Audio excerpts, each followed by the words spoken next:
Good evening. Happy Friday. Thought I'd try something new. Don't know if that worked. Hi guys, hope you're all doing well. My name's Danny, says it right down there at the bottom of the screen, and this is Easy 8's Online Painting Club. Another week has been, and I've done a few bits and pieces since the last time we last spoke. Kind of cracking on my current projects. I'm really looking forward to getting quite a bit more done today. Maybe even getting to the point where I can call this project done, which is really quite exciting because I've been on this for some unfathomable, an unthinkable amount of time. I hope you guys have been well over the past week. If you are working on a project this evening, I would love to know what those projects are, so do kind of get over there in the live chat and join those crazy people over there. So far we've got Kesslin and we've got Staff who have both joined us, so thanks very much for coming along, guys. Nice to see your faces in there again, or faces or names I suppose, no faces until later. If you are new here to Easy 8, this isn't a tutorial show or anything like that. There's loads of stuff of that sort of kind out there already. Go and have a look at those things. This is just a social club for you to come and paint your models, or just collections of anything that you kind of want to do hobby-wise, and just kind of do it live with other people. So if you're struggling, or if you've had some recent successes, then we're here to talk to you, and you can kind of celebrate your successes, or kind of help you work through those trenches where everything just kind of seems to be building up into massive grey plastic hordes and mountains. I've got one right here, I've got another one over there, and there's some cupboards over there, and they're all completely crammed. And this show is to help us all kind of get together and just paint stuff. So that's what this show is all about. If you like what we do here, we're not just here on YouTube, we're on Facebook, we're on Instagram. I think I got that right. No, Instagram's in the middle. I need to work on that. So yeah, we're on Instagram, we're on Facebook. Go and join us all over on Facebook because we're on there all the time. And if you also want to join in with the sort of chat at the end, you can come and join us on Discord. Oh, for goodness sake, on Discord here for the Easy 8 after party. And if you want to kind of see any of those platforms, there is links to all of those places just down there in the description, and you can go and have a little look at it and see what we're all about. Cool. So we've got Stafford. Hi Staff. We've got Kesslin. We got hi Kess. Kesslin says I'm working on more battle mechs. Yeah, you've got like the world's largest collection of battle tech mechs going ever, and your recent models all look fantastic. I know you've been having some problems with the plastic that they've been using for making those models, but still your painting jobs look absolutely fantastic. So well done. And still, how many more hundreds have you still got to go? Best of luck. Have some fun doing that. Staff says that he feels the need for a Wazomatic. So, do you know, I said last week I wanted to try and get like a cool graphic that comes up every time I said it. I want to do that, but yeah, I haven't done that yet. Maybe I'll do that over this weekend. That'd be kind of cool. Jeff's joined us. Oi, oi, that's Jeff from Purple Lion Creations. If you're interested in Purple Lion Creations, head on down to the little link in the description down there as well, where you can see all of the stuff that he does down there. And you should go check him out because he's my dad. Hi, Dad. Yeah, it's still really warm in the studio. I expect it's going to be like that now for 3 or 4 months because we're coming up to summer. And it's really sort of sunny at the moment. It's a east rise over there and a west rise. So basically I get like a full day of burning direct sunlight on the top of this house, and as you can see I'm in the attic, and it's right here all the time, with the computer on to be running this show. It's quite demanding, so it gets very warm. It's not as hot as it was last week because I've had the big turbo fan going for the last hour, just trying to get some air circulation up here. I had to shut a window because there was a barbecue going on outside. It's that nice outside today. So yeah, didn't want those kind of noises kind of getting in. If the fan is annoying, if you can hear it in the background, let me know, and I'll switch it off and sweat a little bit for you guys. But last week you guys said that you couldn't hear it when it was on in the background, so that's cool. Anyway, yeah, if you are doing a project this evening, do let me know. I'd love to know what you're working on today, and if you are struggling or if you're succeeding, yeah, share the story. If you like what we do, follow us. Maybe drop a like, but if you're really into what we do, subscribe to YouTube because it really helps me make this channel grow much bigger, and we're doing really well. We've been teetering on 56, 57's been kind of going up and down, and we stabilized at 57 subscribers, which is way more than I ever dreamed that we had ever had. This is just a bit of fun, really, but we're bringing people together, and I want to keep on doing that, and that only grows by you guys sharing the word of Easy 8. So please do that, and please get people to subscribe, because it would make my day. That'd be great. Thanks very much.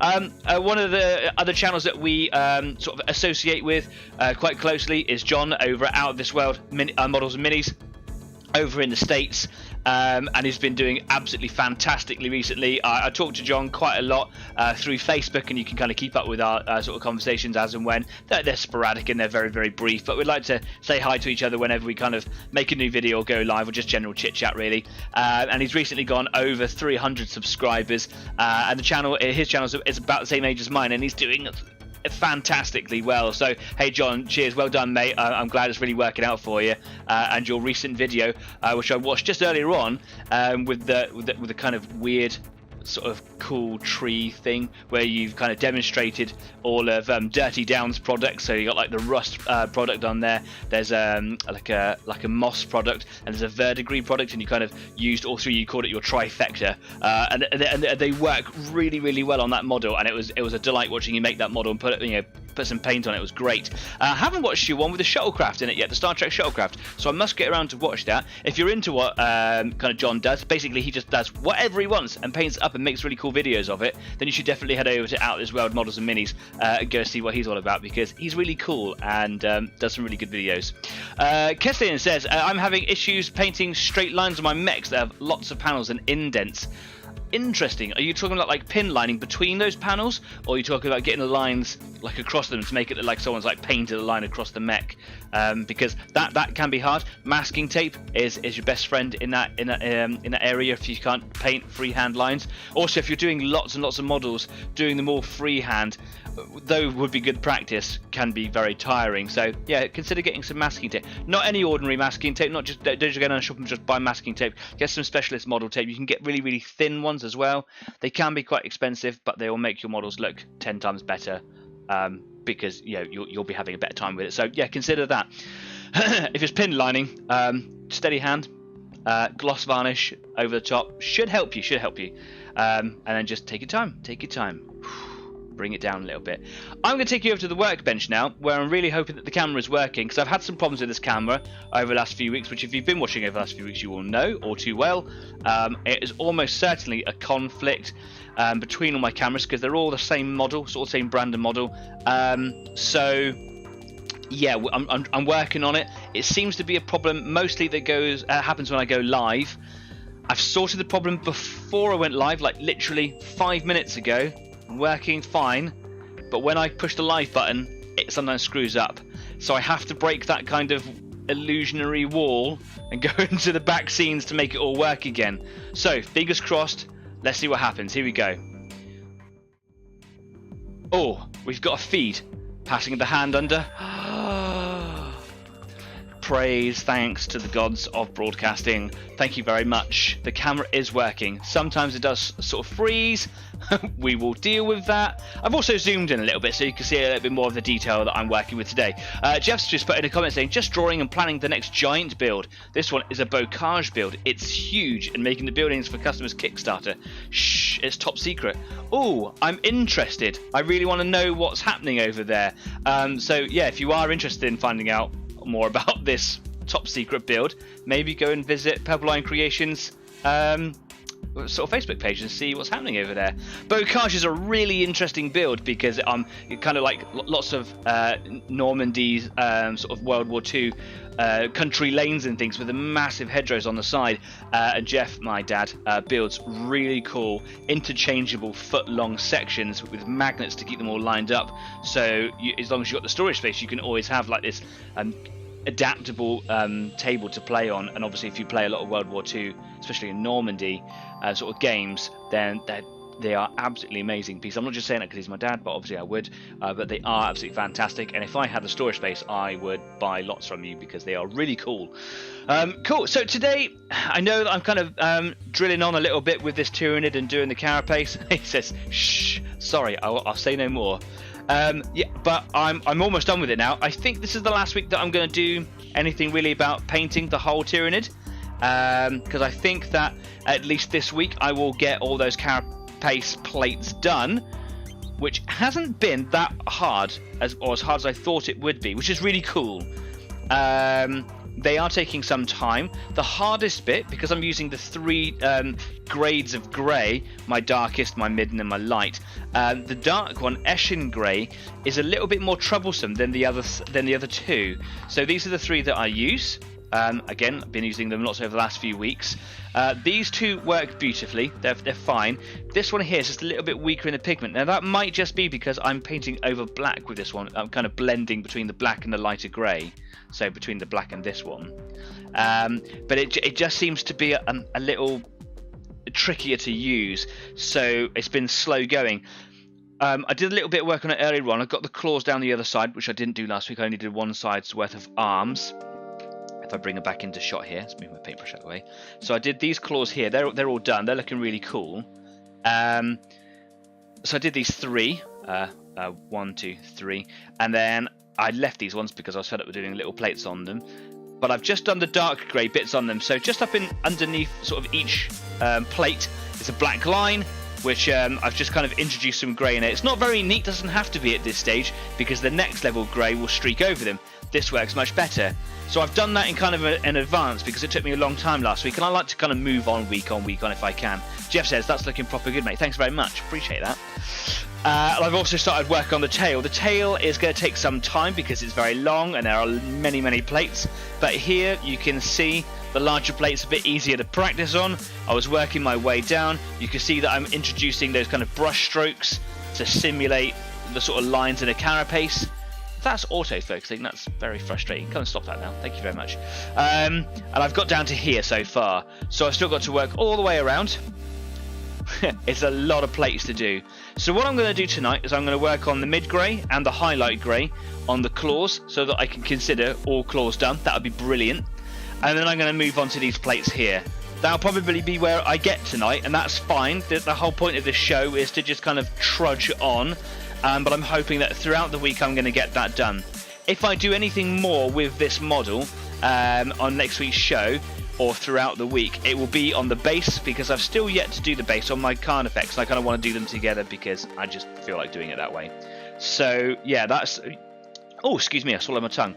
All I want to do with these is something quite simple, so that the model kind of stands out for them. I don't want to like drown them out with cool stuff on here, because it's quite a large base. I said this last week, it's quite a large base here, so it feels quite tempting and inviting to want to cram lots of really cool stuff in there. But it's going to become very, very busy, and I don't think I really want that, because despite the footprint available on the underside here, for example, is actually taken up by quite a lot of coiled snake. The same with the Carnifex. There's actually quite a lot of available space in here, but because she's crouched over so far, it's quite hard to get anything in here. There is a piece of Tyranid terrain that comes with Gene Stealer sprues, and that's like this kind of weird alien plant life node thing that they were used for like infiltrators back in one particular rule set. They're not used for that anymore. They're just something fun to put on terrain and scenery. So I thought, because it's got quite a low profile, that I could just pop it into here and then just kind of do some soil around it. But kind of cool. But on the Trygon, I might just do some cracked earth and a few rocks. Maybe someone said maybe put like a blood angel in there, because I play against blood angels often. To like, yeah, do something kind of like, I don't know, the remains of a space marine or something. I don't know. Less is more, I'm feeling. So I don't know what I'm going to do yet. So if I do something with the bases, I'll do them together on a show. I would like to move into doing a little bit of terrain. Some people have been crying out to me recently, do some terrain on the show. And that would be good. Maybe just a show or two. So a great way to start would be bases. But that isn't getting me started. So I'm going to push the Eshin Grey away for a minute, and then I'm going to come back in with a little bit of Dawnstone, which is my mid colour. All 3 of these greys are all layer paint, so they all have the same consistency. So if this grey, the dark grey, the Eshin Grey, is giving me trouble with pigmentation, it is just down to that paint. But it might just be that I'm painting over black, and it might be a bit more difficult. But this mid grey here is really good, and greys are wonderful to work with. Just going to give it a bit of a shake. I haven't used it for a few days, and now I'm going to put it on there. Stafford, get ready. Going to give you a second, because I know there's a delay. Going to use the Easy 8 Wazomatic. Is he going to put it in the live chat?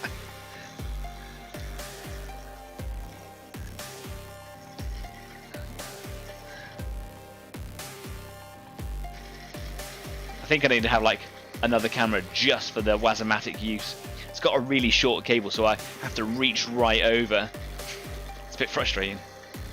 There he is, Wazomatic. It is an easy thing for me to do to bring that graphic on the screen. I just haven't done it yet because I'm lazy. Right, here we go. So I'm just going to pop this into my palette.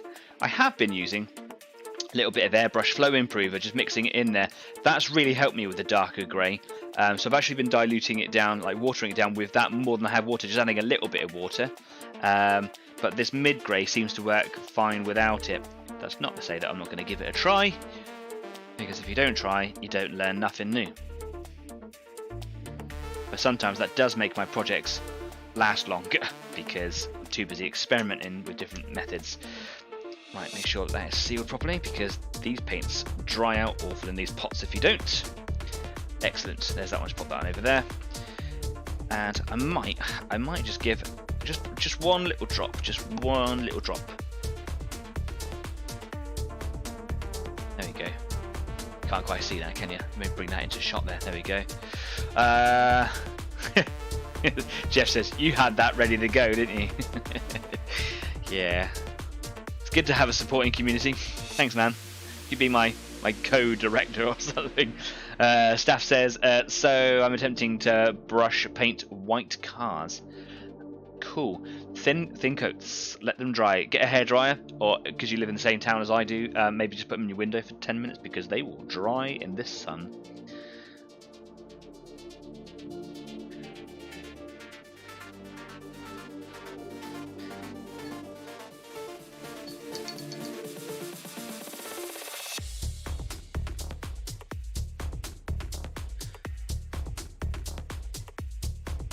In this heat, with paints drying rapidly, a wet palette is definitely your friend. But like I've said in previous weeks, the space that my wet palette takes up is just too large for the environment that I like to be in. I've got a paint rack quite close to me, and that would just kind of get in the way, which is a shame because I do like my wet palette, and it was a gift from my partner. So you know, you kind of like to use stuff that people give you as gifts, don't you? And I do get on with it very well. It's just quite large. So at the moment, until I kind of sort a few bits and pieces out and have a tidy up in the studio, which I really need to do, I'm just working out my little dry palette, which I'm used to. So over to the claws. On this side here, I've got Stafford says Jeff maybe. I'm just gonna basically neaten up the darker grey bits. They're all dry. They've been up here for a little while now, and I'm just gonna try and feather in a little bit as I go.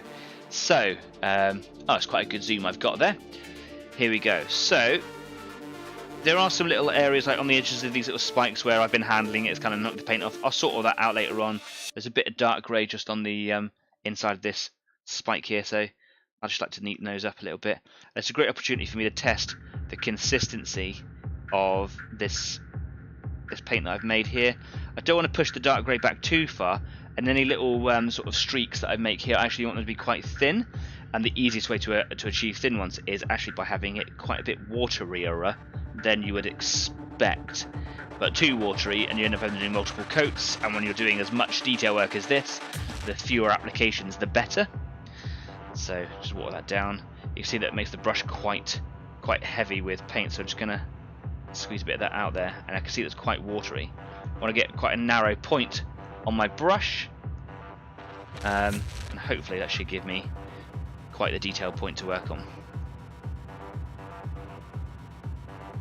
Sometimes the bristles split apart, and that offers quite a nice feathered effect, and I will use any extra sort of tool in my box to get whatever cool appearance out of it that I can.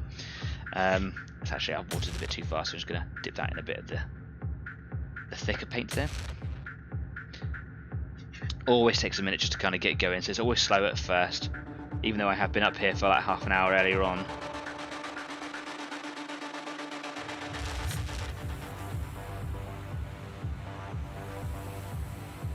Make sure that I'm in shot a little bit out there.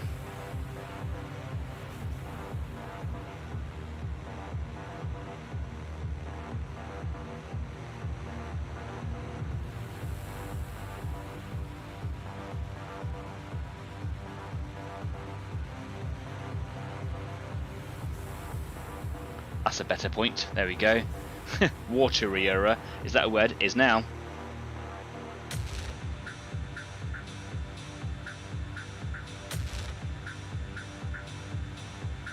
Maybe these are all like sort of sayings that I can make sort of famous, like Duncan Rhodes did with Two Thin Coats. Easy 8, Waterier.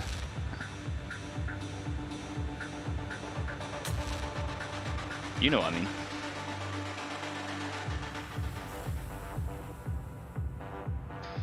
I'm going to just give this top coat here just a quick application, just because it's nice to, and any little areas that I've missed or overpainted from doing the blacks and things like that, it's going to help just tidy it up a little bit.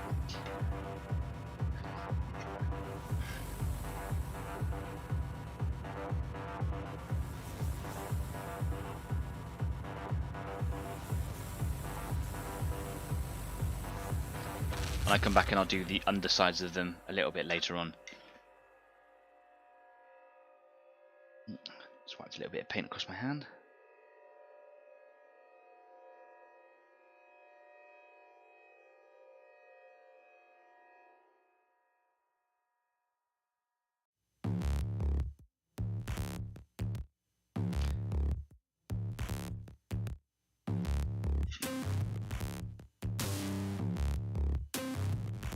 So all I'm really doing is just neatening up the previous colour, and then just helping it to look like it's been feathered, and just taking my time. And if that's all I do to really help people is just learn to give them the patience, then job done, you know. Because you only get better at it just by practice, persevering. I'm just trying to improve. Oh, look what I've done. Look what I've done. Talking about improving. Messed that right up, didn't I? Get another brush in so I don't have to clean my other brush off. Get a bit of water on there.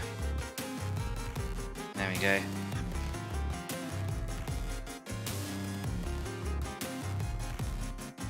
Because it's so warm, it's already dried. I did this last week as well, didn't I? Okay, what we'll do, I like to get a little bit of cleaner for the airbrush. I just put a little drop just here. Just a little one, that's all I need. That'll evaporate in a few seconds. Fairly certain airbrush cleaner is pretty much like 90% alcohol. Get the water off of there a minute.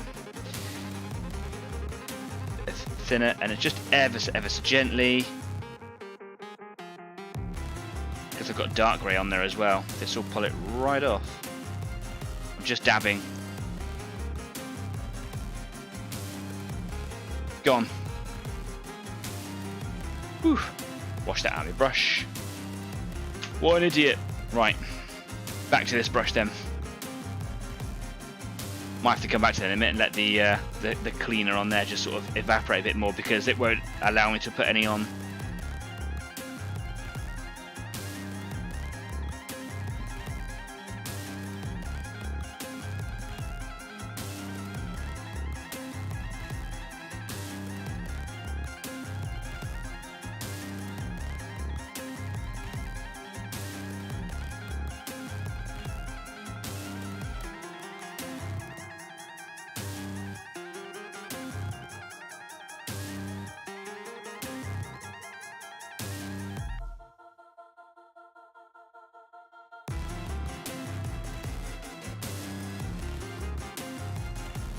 There we go, cool. Get a bit more water on that brush, just keeping those bristles moist as I can, without saturating the brush and affecting the quality of the paint that I'm picking up. You're keeping those bristles moist means that the paint will transfer from the bristles onto the model with much more ease, and that's obviously going to give me a much better paint job ultimately, and it's just going to make it easier, and I'm going to enjoy it more. So I've done that little bit there already, haven't I? Just neaten up that little bit there. There we go. I'm just going to come along this one.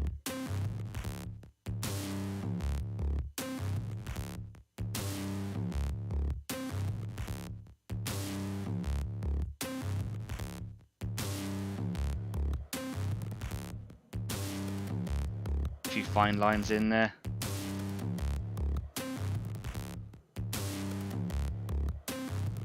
like I said last week, this technique doesn't look that much up close. When you start to examine it, you just start to realise that actually it's a bit rubbish, really. But when viewed from a few feet away, which is where where most people sort of stand in relation to their war games tables, it looks really effective. I keep on walking past it, going like, "Yeah, I'm doing all right there. I'm really into it. It's really cool."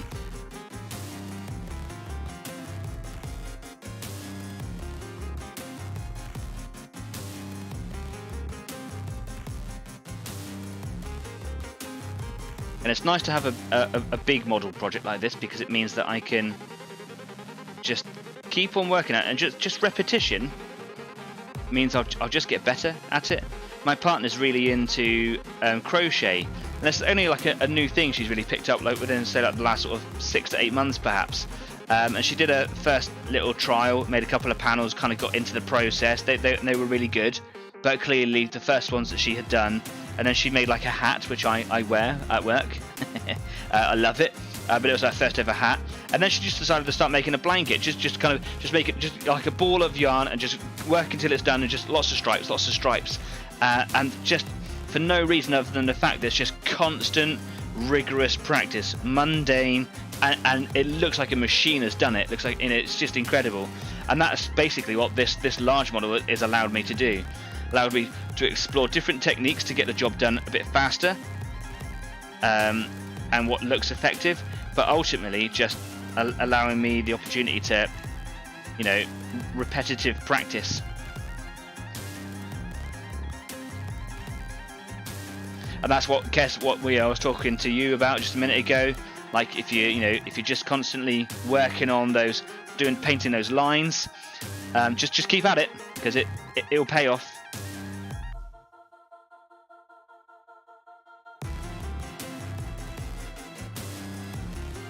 Oh yeah, let the bristles in the brush are kind of separated on those few strokes, so I've got a couple of natural lines come out of it. Quite keen to let those stay there like that, and then just neaten up the edges a little bit.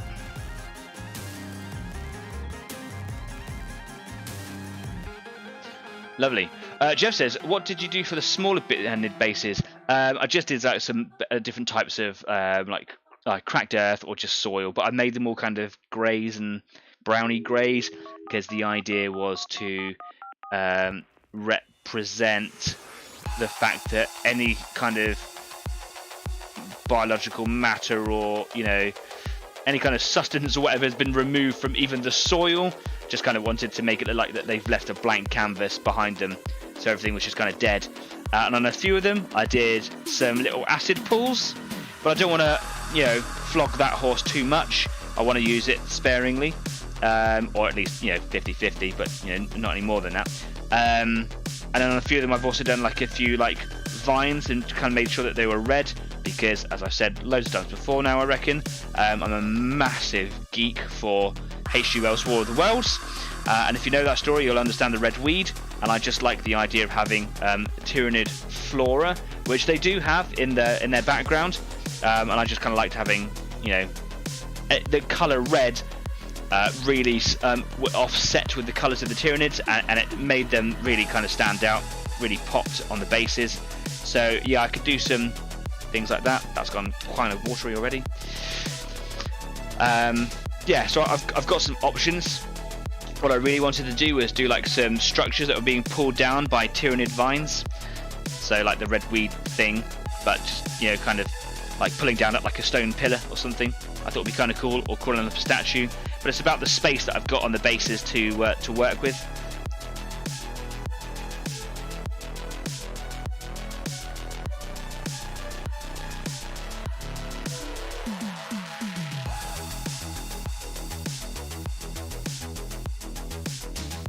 And also having the dead enemies of whatever kind of put on their bases. Is that not just like a broken record now? Are we just doing that because it's what everyone does? So I kind of would like to explore that, but do something a little bit different. So maybe having like a semi-submerged space marine in a pool of acid would look really cool. Which I did that on my Broodlord, which is actually just here on one of the first acid bases that I did. A little dusty now, so I could just give it a bit of dust off. But there's a Ripper in there, So actually I had to get like a micro saw and cut that ripper in half laterally, and then make it look like it was travelling through the pool. It wasn't my best job, but I like it. It's really good. It's a bit dusty. It does clean up much better than that. So yeah, it's a slightly different take on that. Yeah, like a space marine submerged into it, I think would kind of be cool. Or a hand, you know, like the old hand in the sand trap or whatever. Right, back onto that grey.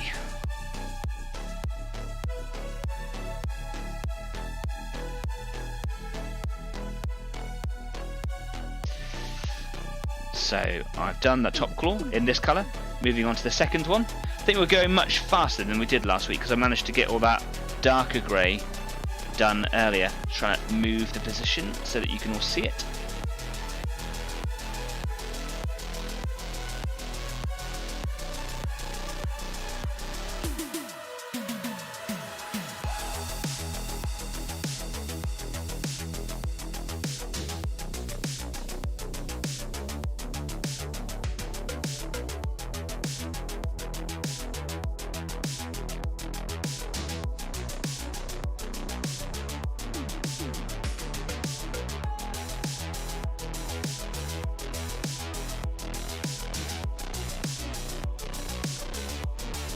I think I've got the perfect consistency here, he says as he spits a little bit, saying his words. I apologise if you saw that. I'm only human.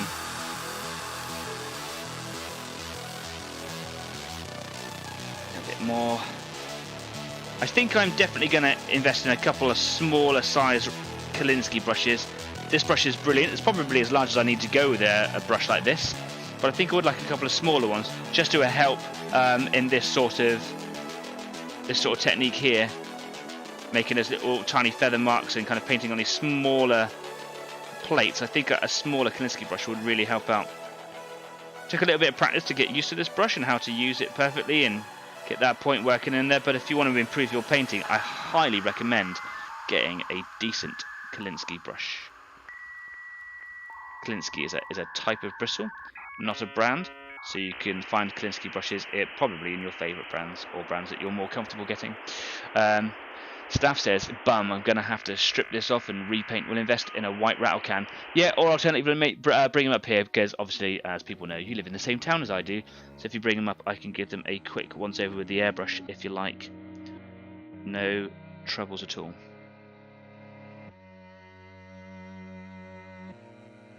But if you're painting cars for our Gaslands tournament, I will take the points from you for having a painted force.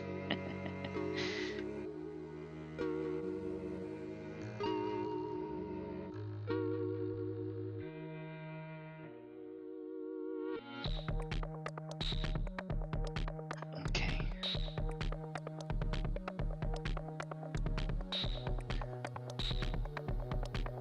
One of the things that I really want to get kind of comfortable with is making up enough paint. I'm constantly going back to the palette to remake more. Not necessarily mixing the colour, but just kind of getting the right consistency down. I'm going back to it quite regularly. There's the confidence to make as much as you need without wasting too much. I struggle with that because I absolutely abhor wastage. I can't stand it. I recycle everything in my house. I've even found places that recycle non-recyclable plastic films and stuff, and I hoard it and then take it all up. And yeah, so yeah, when it comes to like making batches of paint like I'm doing today, I'm constantly going back to the paint pot to make up another batch. I need to get comfortable at using a lot.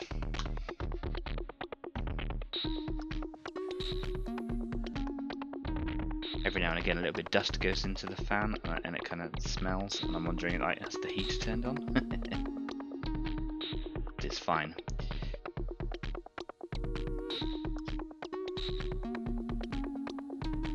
What do you use to strip the paint, Stafford, from the cars that you're painting? Do you just put them in like regular paint stripper, like Nitromors is the UK brand that everyone's quite familiar with, or do you do like methylated spirit? Or to use alcohol, which is what I use now. I've got like a container just here off the screen, which I dip a lot of my stuff in. I find that to be very good. Green stuff, well, to do a paint remover, which is very effective, but it's the same price for the same quantity of alcohol, and I find the alcohol to be just a little bit easier to use. So yeah, just interesting what other people use, you know.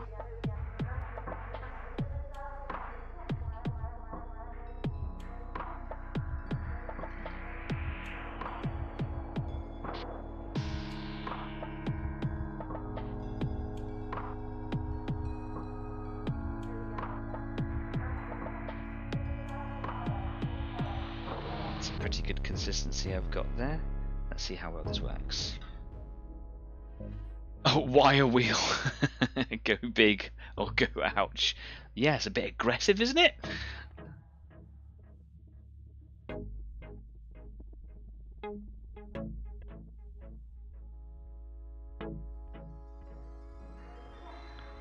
That's a good consistency I've got there.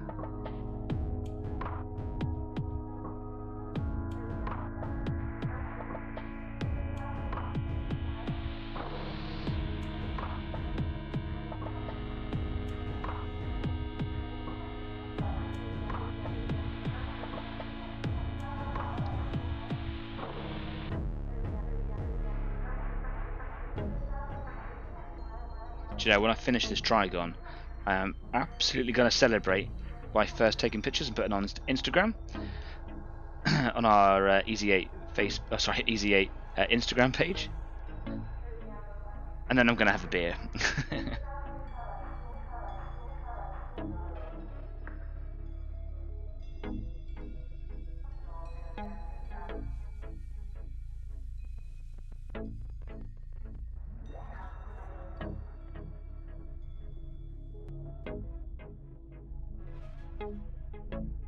Just come back to this little bit down here. Wasn't entirely happy with the way they went.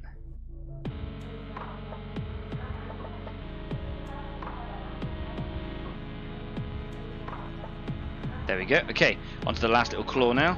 Just a little bit of moisture in the bristles again.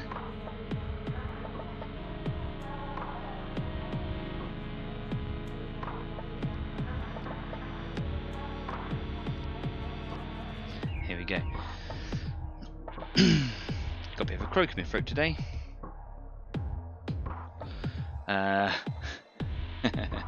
Jeff's laughing at Stafford. Staff says, I used to have fingerprints. Yeah, you know you won't if you're using a wire wheel a lot. Jeff says, would it sand down fine when wet and dry? Yeah, I do a little bit of wet and dry, because alcohol won't remove everything on die-cast toys like Hot Wheels, etc. It will remove a good portion of it, of the stuff that I paint on. But probably because of the way that it's done in the factory, like, is it annealing? Is that the correct term? It's almost like, yeah, I don't know. Hot Wheels cars, the metal ones, they are almost impossible to remove with chemicals. You've got to go in with sandpaper. I use a little bit of wet and dry. I've got a little tiny sander just over here, little sander, little mini drill. But with the paintwork that I put on, if I need to remove it, then yeah, I use alcohol or paint stripper. I have tried Dettol. Danny's top tip for the day: don't, because it stinks. Some people like the smell, but it is unpleasant, I find, and incredibly strong. It lingers, and it doesn't quite do what you want it to do in terms of stripping. It will remove it from the model, but it will turn it into some horrendously nasty globs of semi-set paint and turn it into almost like an oil-based sort of paint, and it will ruin everything it touches permanently, and it is difficult to handle and dispose of. Just don't. Just go and get some alcohol. You can order it online. You can get it from chemists. The stronger the alcohol, like 75%, 95%, whatever it is, the better, because it's the ethanol solution that will affect the paint. I spat again. I use 99.9%. I've actually got the bottles empty, but I'll show you in a second if you're interested.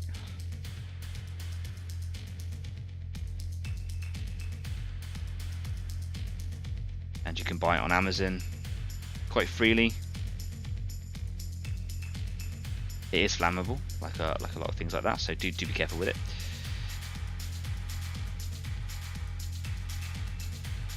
And I just pour it into like a little food container that seals, and then I can just keep it in there. And then every now and again, through a little piece of like cheesecloth or a coffee filter out all the rubbish at the bottom, and it goes on for ages. But if you leave it without a lid on, or without a good seal, it will evaporate very, very quickly. So yeah, be aware. I had some a little while ago in my little sonic cleaner for putting my airbrush in, and I just kind of left the lid, pushed it down, but it wasn't airtight.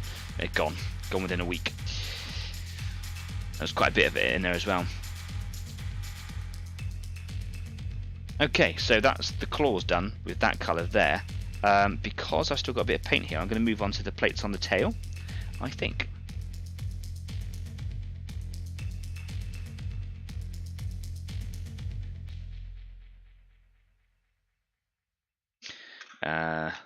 Staff says too fiddly. I'm too lazy for that. Aerosol being delivered tomorrow. Yep, fair. Okay, cool.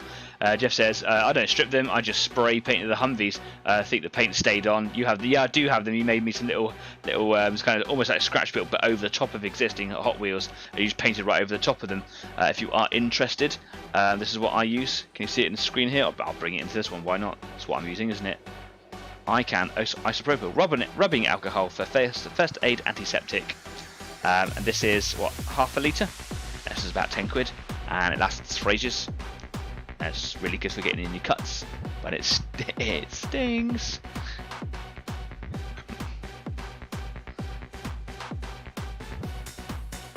Okay, so I'm just going to neaten up that top plate a bit more, and the little spikes there. Cool, lovely. Again, neaten up that top plate. Needs a bit of water to help that flow.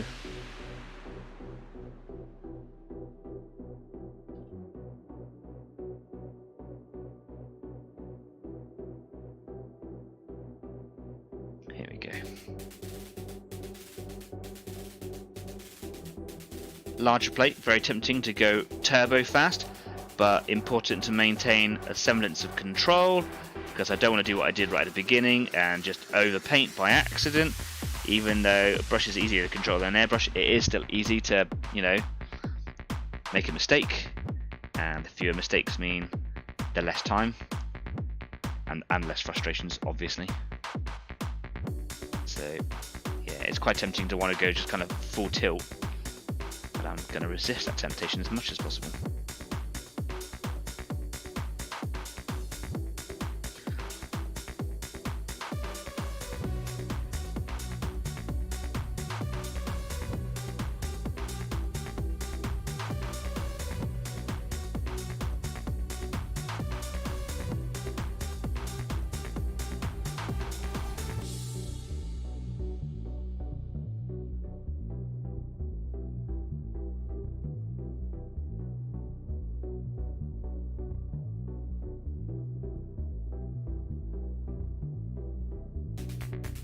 Touch watery because it's going a little bit patchy, but it's because it's watery, it's drying quite quickly in the warm here, so it means I can just come back to that in a second and I should be able to get a nice second layer on there.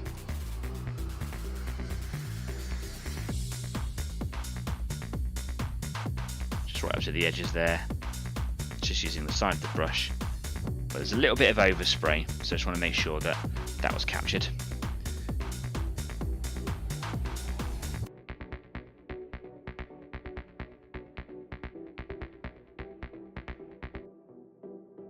Here we go. So you can see the previous grey in there and the black right up in the edge there. And you can see that I've kind of added some feather strokes in too. So I'm just going to try staying on that train of thought and just kind of neatening up the light grey here and enhancing those streaks by just persevering with this method. And once you get a good consistency of paint, that's a little on the thicker side, just a little bit of water in there now.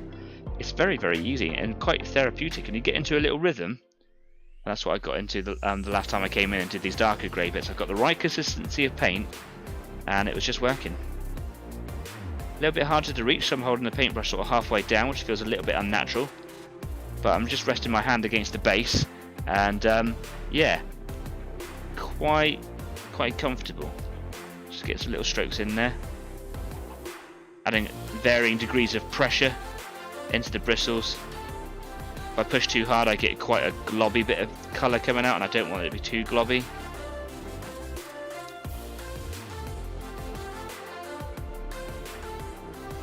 Trying to let the bristles split a little bit as we do it. It helps that feathering technique. Occasionally adding a slightly longer line in there. Trying to get the colour really quite opaque towards the outside edge of that plate. Just do this little spiny bit here. Add some opaqueness to there. Trying to avoid kind of going sideways. It will be easier and quicker to do, but it will affect it. I'm going to wash my brush out because I think the reason it's struggling is because it's just kind of drying in the bristles.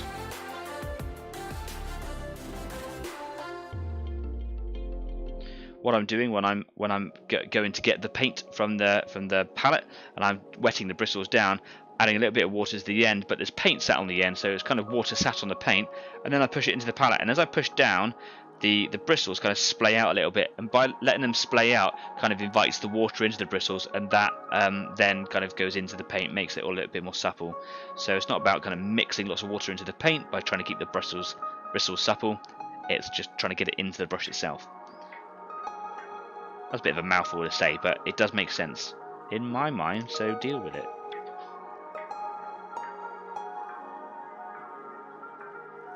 Okay, back to the tail. So you can see the difference on the second plate here, from just neatening that line up there to that one there, so it makes quite a difference.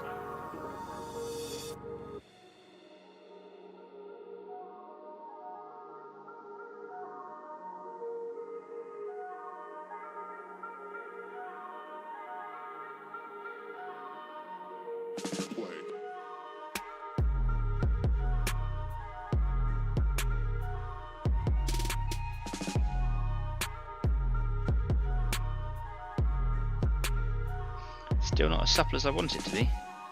Just a bit of water.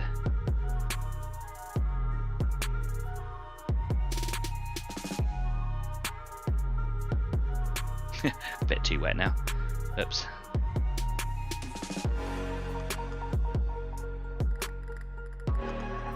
It's just hitting that sweet spot with the consistency of the paint. It can be quite difficult. You get it 1 minute and then the next gone. That's pretty good. There you go. That's all right. That's actually perfect. Nice. Careful to not get it on other colours. Bit of build up on the edge there. It's a shame. Never mind. You'll never know. Well, you will because you're watching. And then back over here where there's a little bit of a streak there. Go. Okay. Got a little bit of this colour left. Just going to use this up. Go on to the next plate.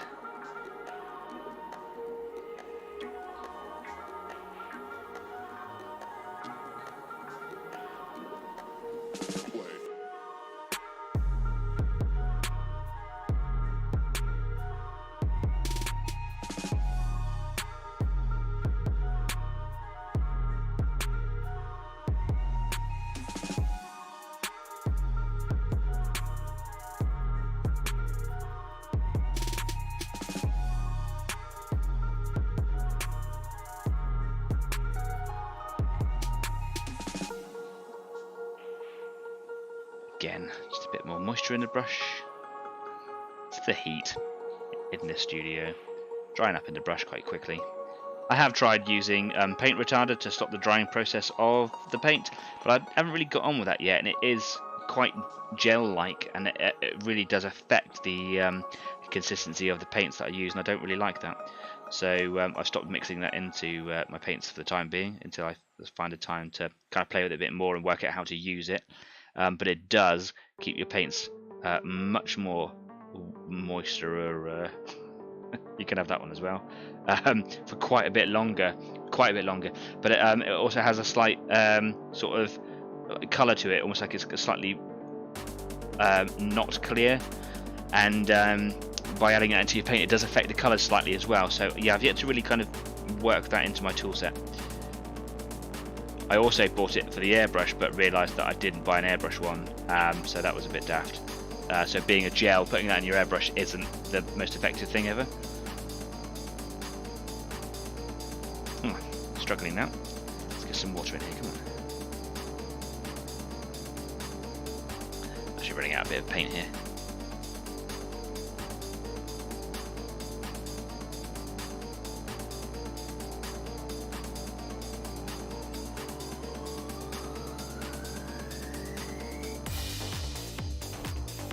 Perfect. Perfect consistency. Can I keep this going? Can I keep this going? Can I bring it up here and add a few more lines in? Oh, yes I can. That's going well. Yes. Nice.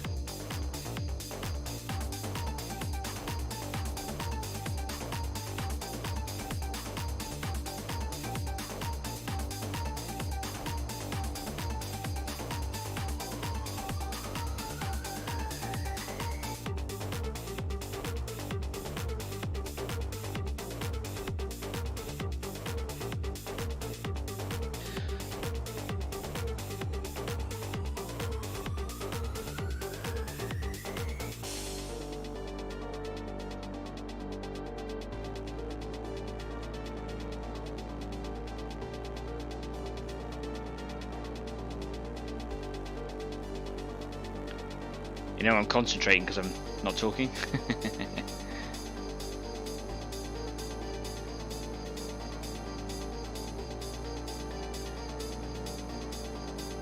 Just making sure that the bits that I've done just a second ago are nice and opaque towards the bottoms of those plates. I don't want them to be dark towards the outer edges. I want them to be nice and bright.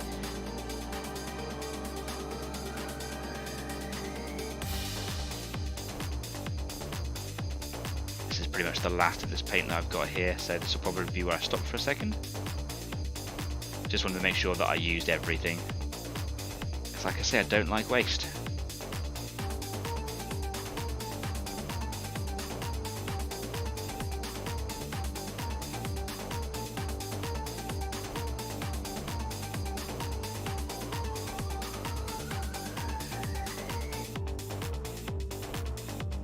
Okay, cool, that's going really well. Really into that. It's nice when you do something that works, right? Cool. Right, so it's pretty much that time where we stop for a little break. It says as the music stops, nice cut out there. So what we'll do, I'm just going to kind of let that dry on the model a little bit. I'm kind of tempted to want to put a bit of varnish on, but I'm not going to do that just yet. That's just adding an extra step in that we don't really want at the moment. So I'm not going to put any varnish on now. I'm just going to be careful about how I handle it. Yeah, let that dry, and I'm going to just kind of get a bit of air into the studio because it's a bit stuffy and I want to be comfortable. So we're going to take a little break and listen to some cool jazz tunes. But whatever it is that you're going to do, let a bit of air in, maybe go for a walk. You should definitely change your paint water. So I'll see you in a second. Cheers.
Welcome back.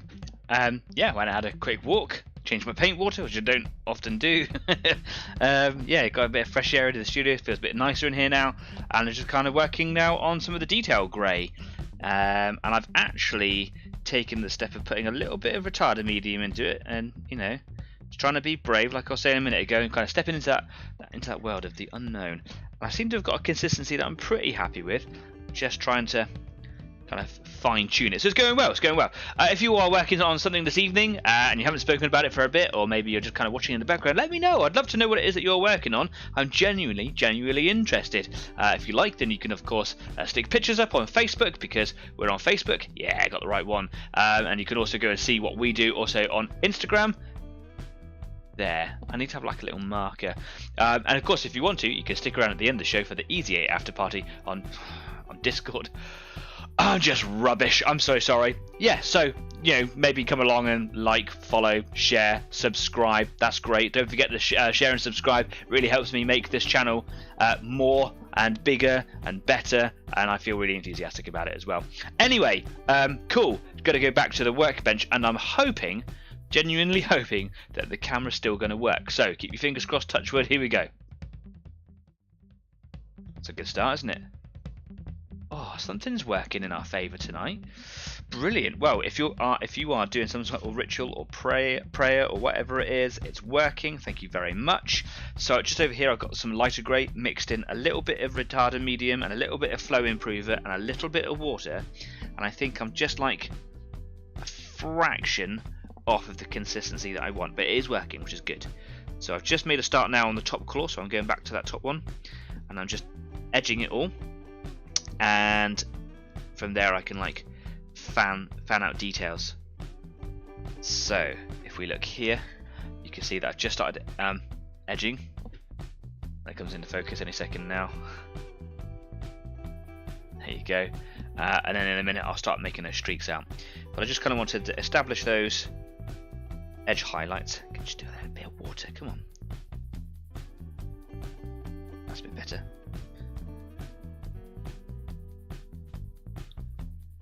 My hand is always a palette.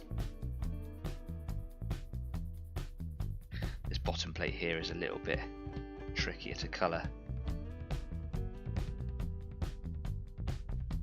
That is a perfect consistency. Wonderful. So I've just done the sort of those edges of the plates. Now I'm going to work my way down here.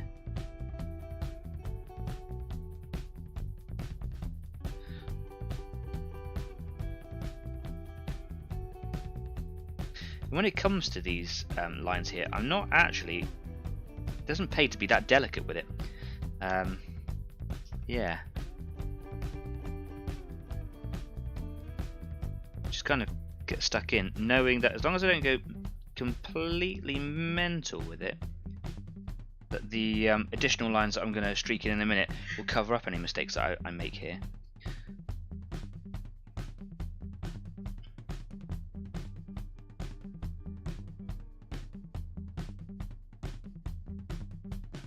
It's kind of cool, isn't it? There. I'm getting faster, which I'm really quite chuffed about.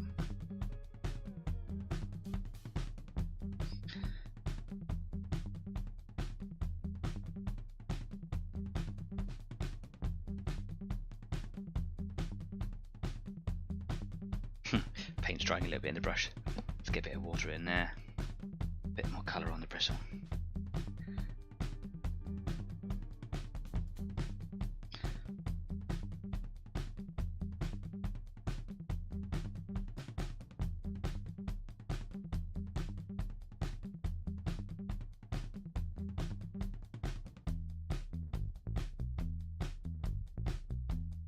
Okay, we'll come back and do some more lines there in a second. Back to the edges on the next plate.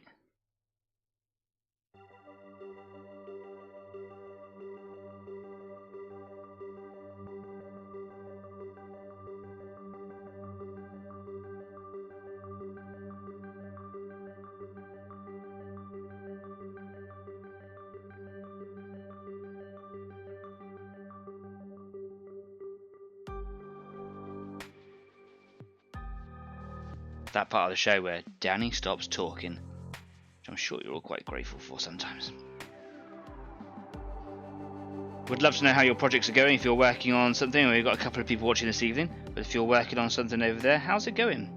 Kez, how are those stripes coming on, those lines that you're painting onto your mechs? Are you getting on with those now? Jeff, how's the planning going on that Bocage build? Stafford, are you stripping those cars yet, or are you just working on another one now?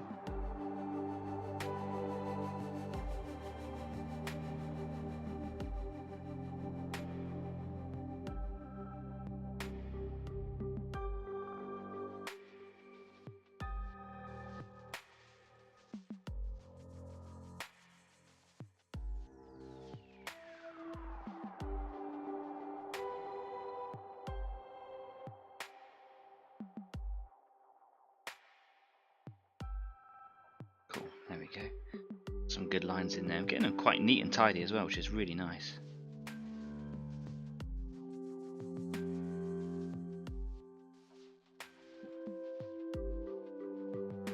Trying to get that fine point on my bristles. Do I add water? No, not yet, not yet. Just trying to get the edges of those cracks or those splits highlighted. And in a minute I'm going to enhance them all, make sure that I'm in shot, and then add a lot of feathering. There we go. That's cool. That's good. Right, brilliant. Kez says the lines are okay. He needs a lot of touch-ups. Yeah, man, touch-ups is what it's all about. So, you know, a lot of my stuff here, I've actually designed the paint scheme so that as I progress through the different shades, that I'm touching up the previous bit, and then just making sure that I take my time in this last bit now, so that I ensure I don't have to do any more touch-ups, because that could just be a never-ending cycle. But yes, that's what it's all about. Dave Lester has joined us. Hi, Dave. Evening, all he says. Nice to see you again, man. I hope you're doing well. Quite a show this evening, but I think everyone's kind of progressing on quite well, so would love to know if you're bringing anything to the table this evening, Dave. Are you doing any projects, or are you just kind of enjoying the show?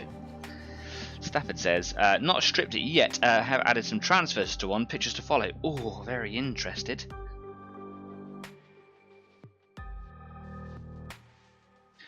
Right, let's get this feathering in.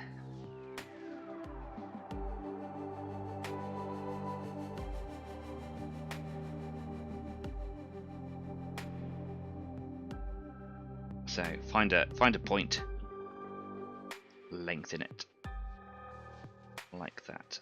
There we go. Find that length there. I'll bring that one down too. Nice. Just making sure that I'm not rubbing off any of the previous work I've done, because I've got quite sweaty hands at the moment, and that would be awful. And the sweatier hands are the more likely you are to drag paint off from other areas. Comparing what I'm about to do from what I've already done, so one side doesn't look completely different.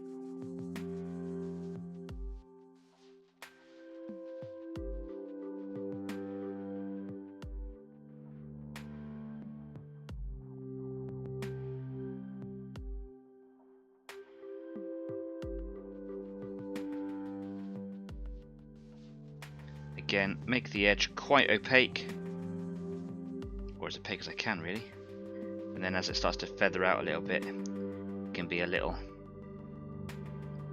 more translucent, and that's fine. I had a perfect straight line there and I ruined that one.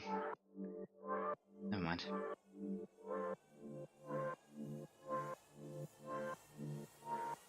That's a good line, there we go. Nice. Bit of water perhaps.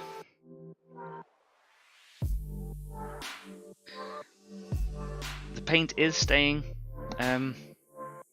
wet in there now that I put a bit of paint retarder in. It's not drying so quick, which is good.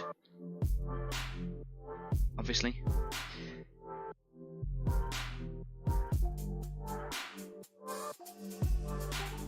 But I've had to consider how much is in there, and the consistency changes by adding that stuff in. I don't want it to be thick at all.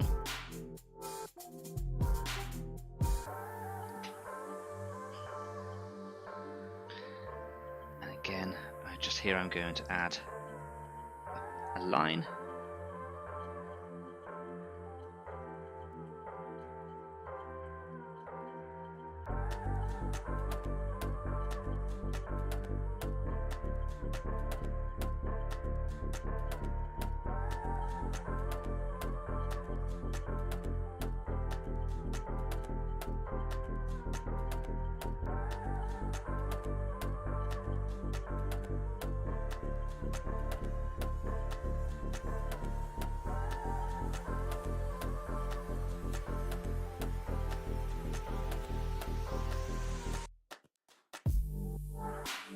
taking a bit longer than I want to, so I'm just trying to find a good margin between, you know, speed and accuracy.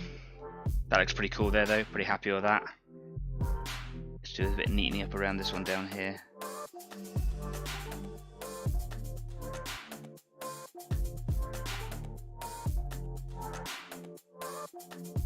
Got some shaky hands today, which isn't really helping at all. Now obviously on this one here, you can see that I've put some on the top end, so I'm going to try and bring that in as well. I like to make sure that the point kind of goes opaque, so I just paint a block in like that, quite roughly. Not too far down, and then I add just a couple of lines down.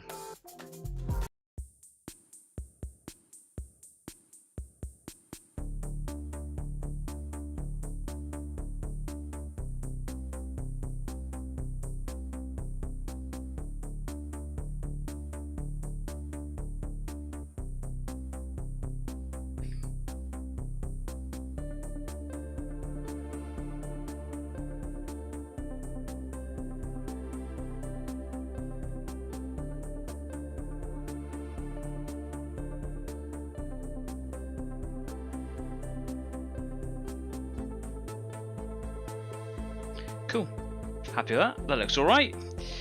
Let's bring that into shot so you can see it. Cool. Dave says he's resting now, just finished cladding the shed. Next job is Gasland's game board. Shock horror, very excited. Jeff says that I just worked out the plan for the first 39 feet of bocage, but need customers' ideas now for rivers and bridges. It's huge. 39 feet. Is that the longest one you've ever done? I remember you made a mill some many years ago with river sections, and I think altogether that came to 16 feet, maybe a bit more than that, maybe it was 20 feet. But I think this might be the longest one you've done. That's just shy of 40 feet, obviously.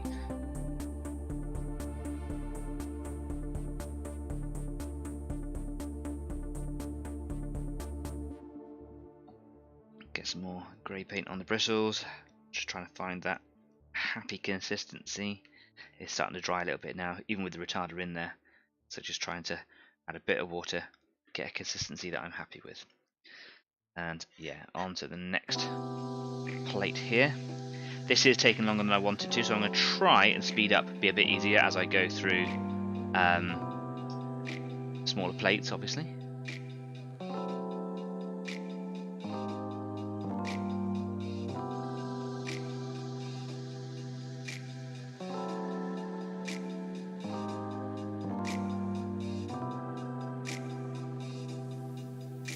Oh, a bit too heavy there. That's kind of ruined it a little bit, isn't it? Alright, I'll try and disguise that as much as I can. Don't want to remove any more.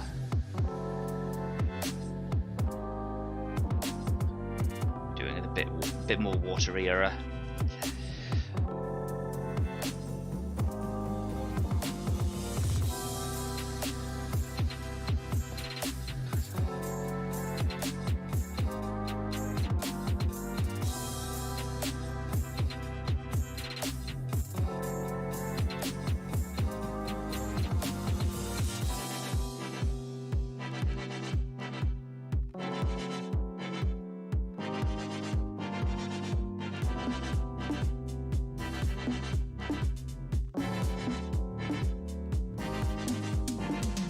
Oh, I'm not doing a very good job here. Let's clean the brush out.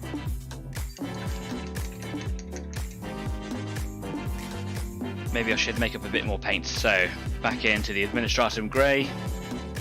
Give it a shake just for Stafford. Are you ready? Are you ready? I'm going in. I'm going to mix it. I'm going to give it a waz. On the Wazomatic.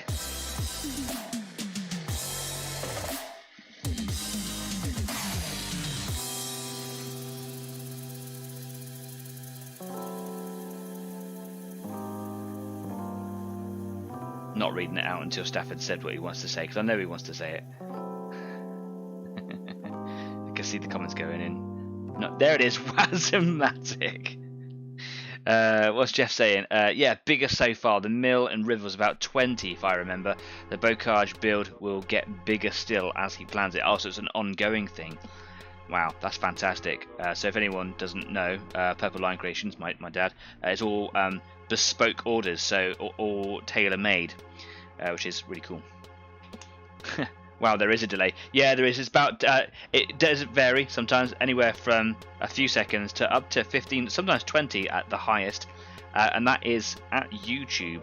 That is something to do with their end. I'm not entirely sure how.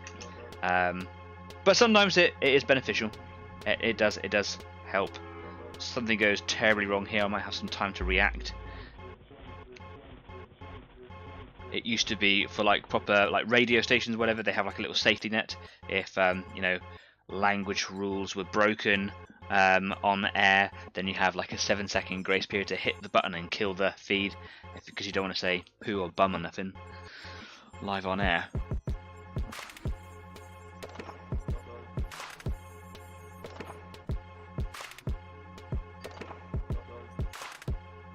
I don't think that's the intention with the delay on YouTube. It's just the way it is. It made things very difficult for Kyle and I when we were collaborating, because Kyle has a very small setup where he was stationed, and for those people that don't know who Kyle is, he used to be my co-host. So he wasn't able to have a demanding live feed from what I was doing, so he had to watch the show in order to see what I was doing. But that's a 12 to 15 second delay going out and then back in. It made it quite difficult, but we got used to it, and it worked.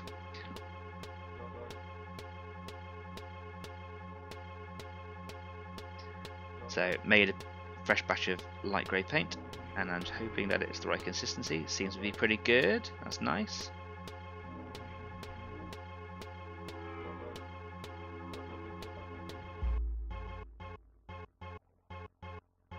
Just feathering in from the edge, just like all the other paint schemes, paint colours so far. Just feathering it out. Not doing the best job there, but sometimes you just got to roll with it. Some advice I picked up somewhere along the line was try to not be a perfectionist. Doesn't come easy to me, unfortunately, trying to not be a perfectionist. You always want it to be as good as you possibly can get it, and it can be painful sometimes letting go of that.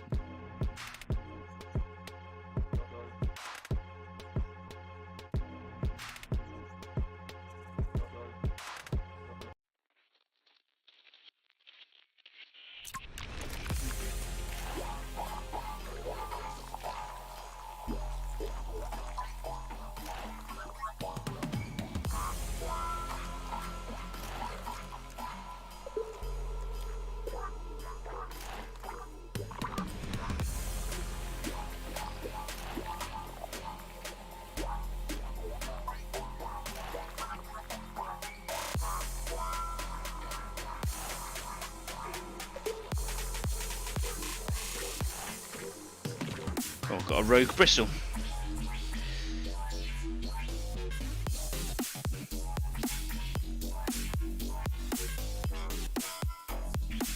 I haven't done that plate though.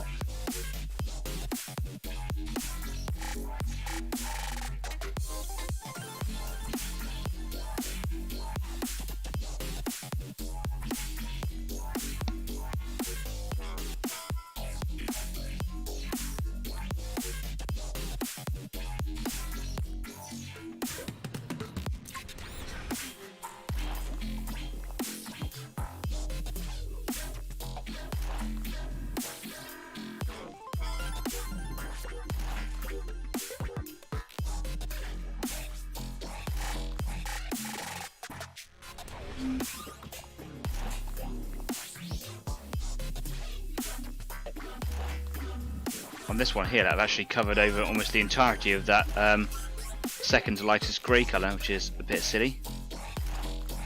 But it is difficult to do these smaller plates. Hopefully, it won't really be noticeable.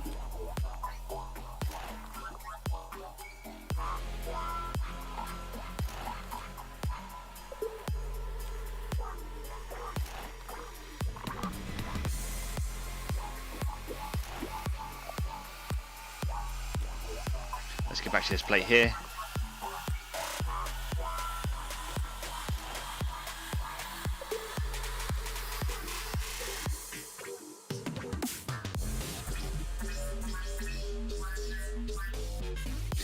Oh, okay. Top claw done. Whew. Jeff says, giving up planning now. Gonna have a big vodka. Yeah, no troubles. Staff says, back shortly. Okay, cool. See you, man. Yeah, I understand the need for vodka sometimes. Day after tomorrow, wish I had some vodka. Might have a glass of red wine after the show. Oh, I need to let my eyes focus for a second. Maybe I'll have some water.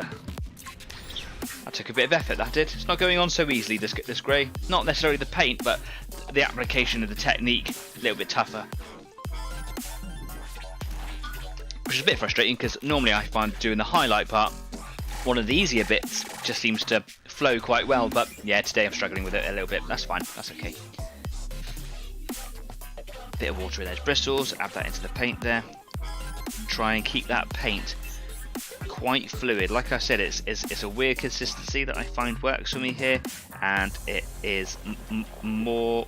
It needs to be more waterier than I feel that it needs to be. So, on to the next claw.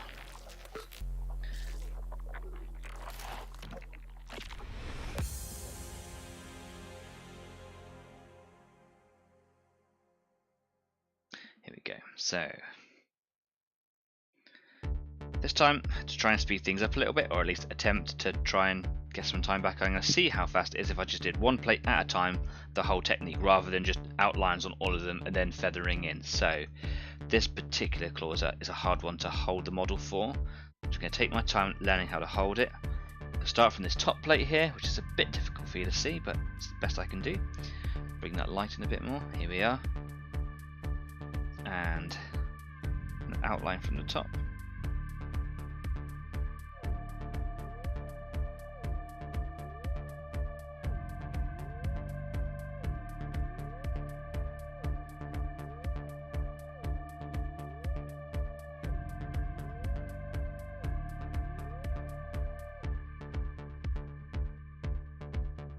Shaky hands certainly aren't helping today, that's for sure.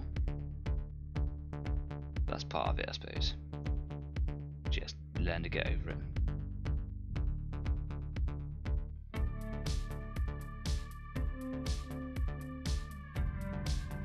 Easier to do the feathering from the other side, so I'll do that in a second.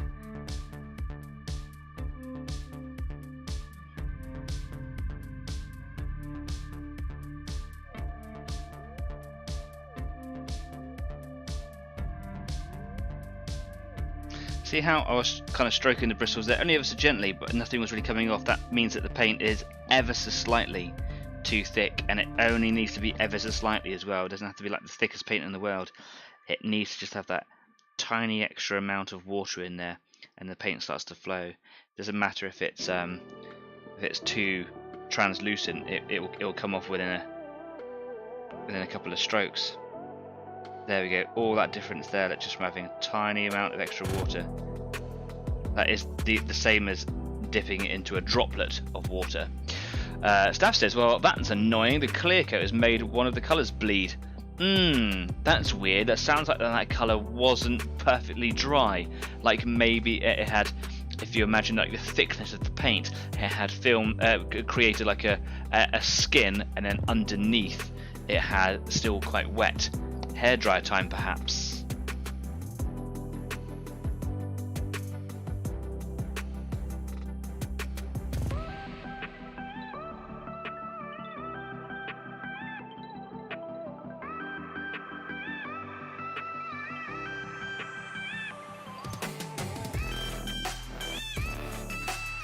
Looking at the other side just to compare. That looks cool.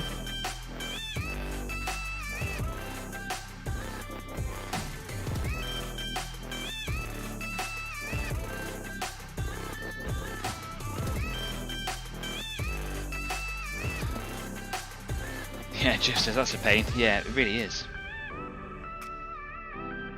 Ooh, that was a thick line. Didn't mean for it to be that thick. Oops.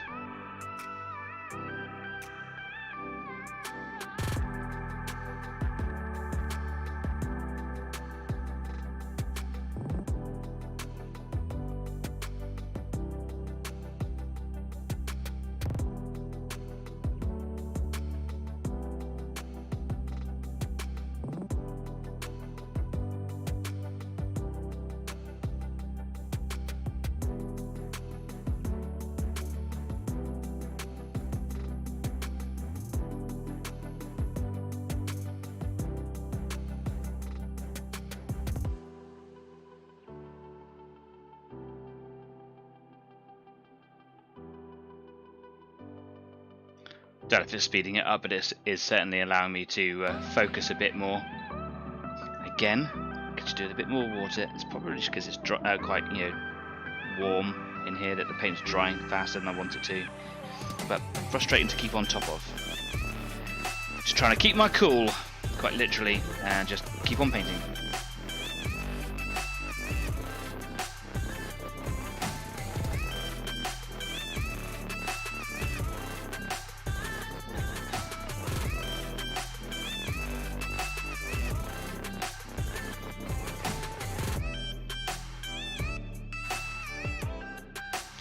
Can I go from this side, make it a bit easier on myself?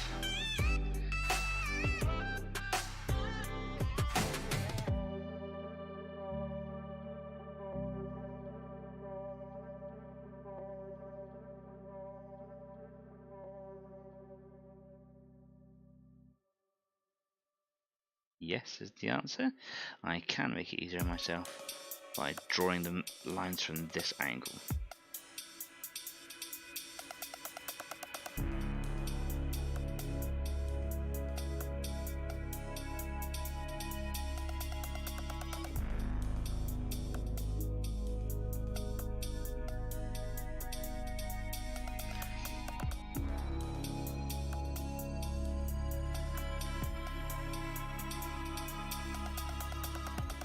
Consistency of the paint is working for me right now.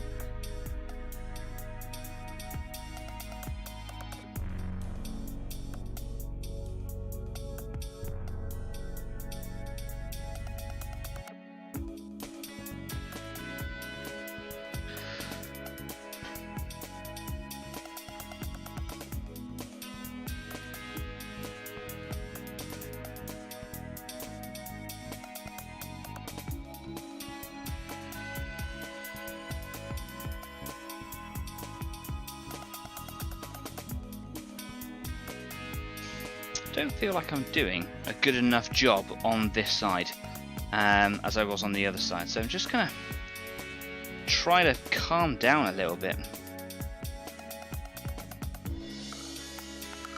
Almost like I'm rushing it, not getting as good enough lines when I compare what I'm doing to the other side, where I think that looks kind of cool, frankly.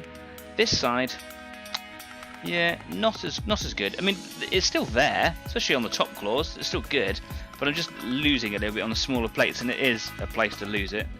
Those details are quite hard to keep going.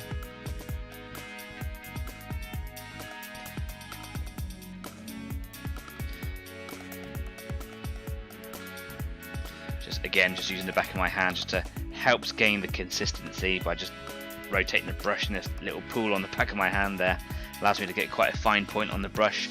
Could be doing with finer is what I'm feeling today.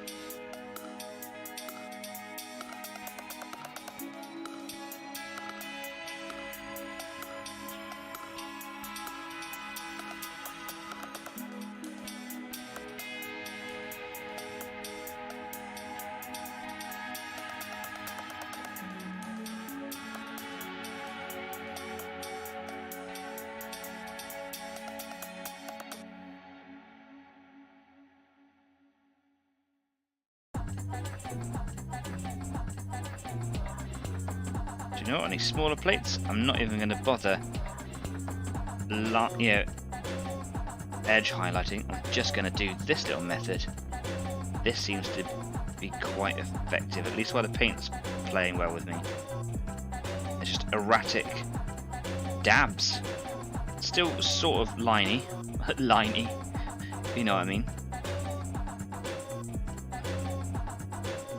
Rather than actually creating like an actual line itself, it's just tiny little dabs, creating an illusion of line edge highlighting.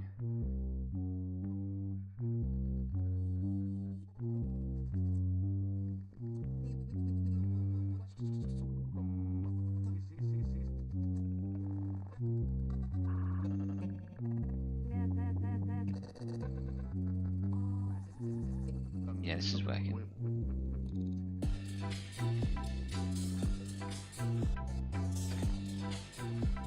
Helping define that edge a little bit more by just kind of going back over it.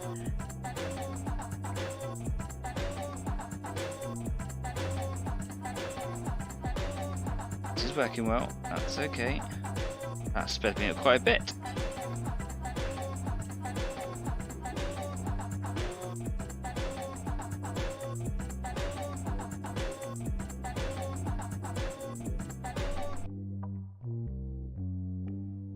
Lovely. Okay. Second claw done. On to the third claw. Again, I'm just going to wash my brush out here, because it's always good to do that. It stops the paint drying up in the bristles. It allows the uptake of more water, keeps the bristles moist, and it stops the paint from warping the shape of the brush. I'm just going to give it a bit of a gentle scrub there. Agitate any loose paint out of it. Clean that up. Some comments going in.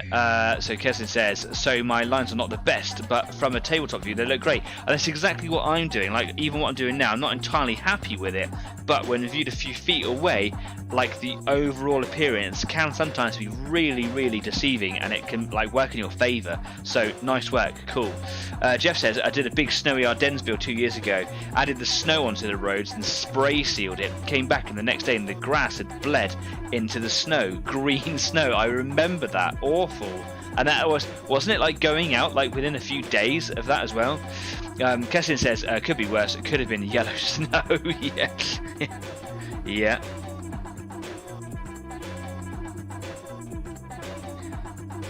Right, a little bit of water in the bristles, just a little, back into that grey paint.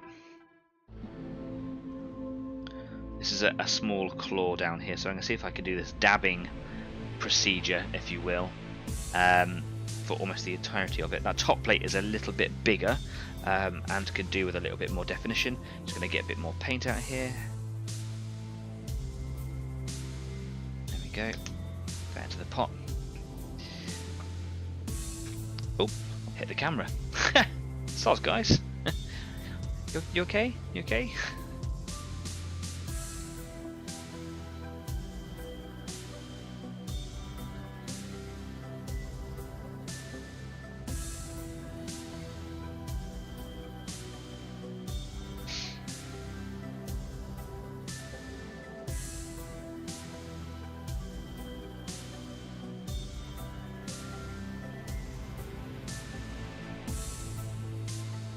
Might be a bit on the runny side.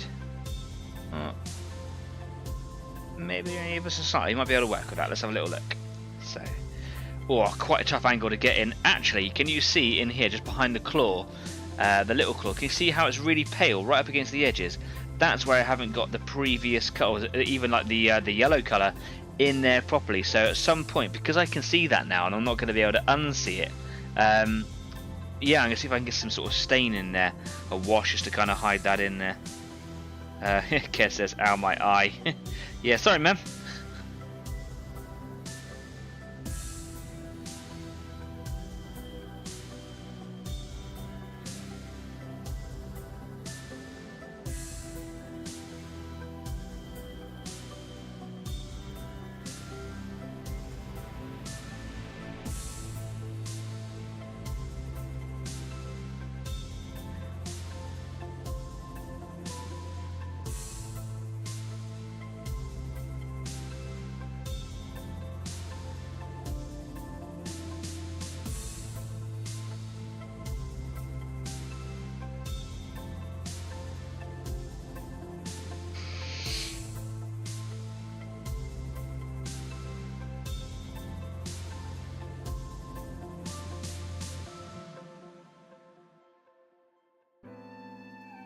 That was quite a smooth little line that I painted on there, quite happy with that. And again, working just from the top part of that claw plate up there, I like to just bring a few lines down. Just going to compare to the other side. Okay, nothing too drastic.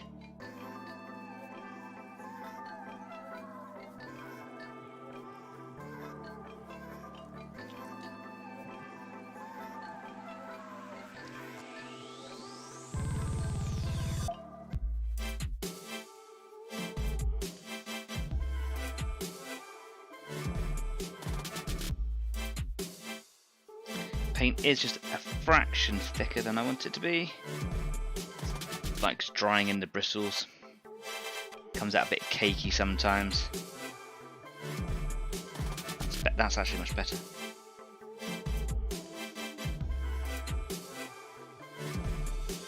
Okay.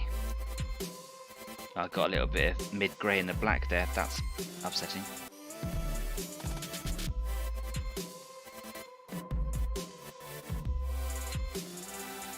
Just some gentle dabs. Edge highlight on the spiky bit.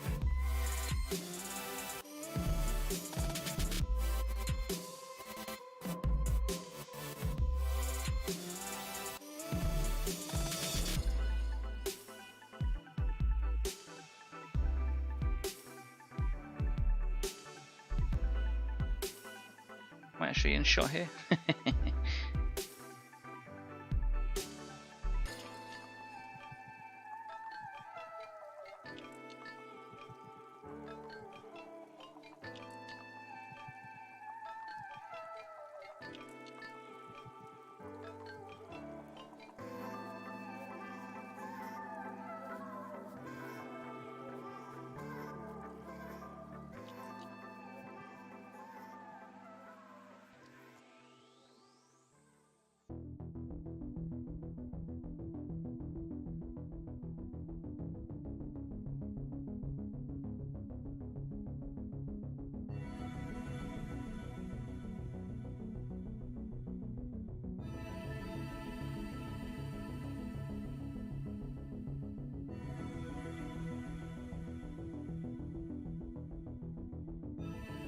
Last little bit.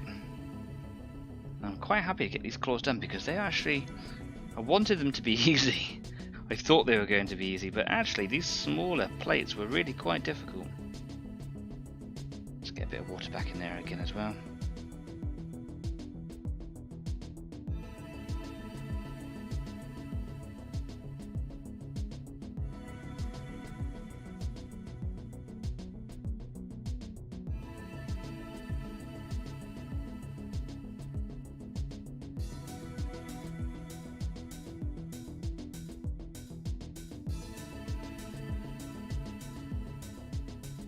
Okay, I'm pretty much there.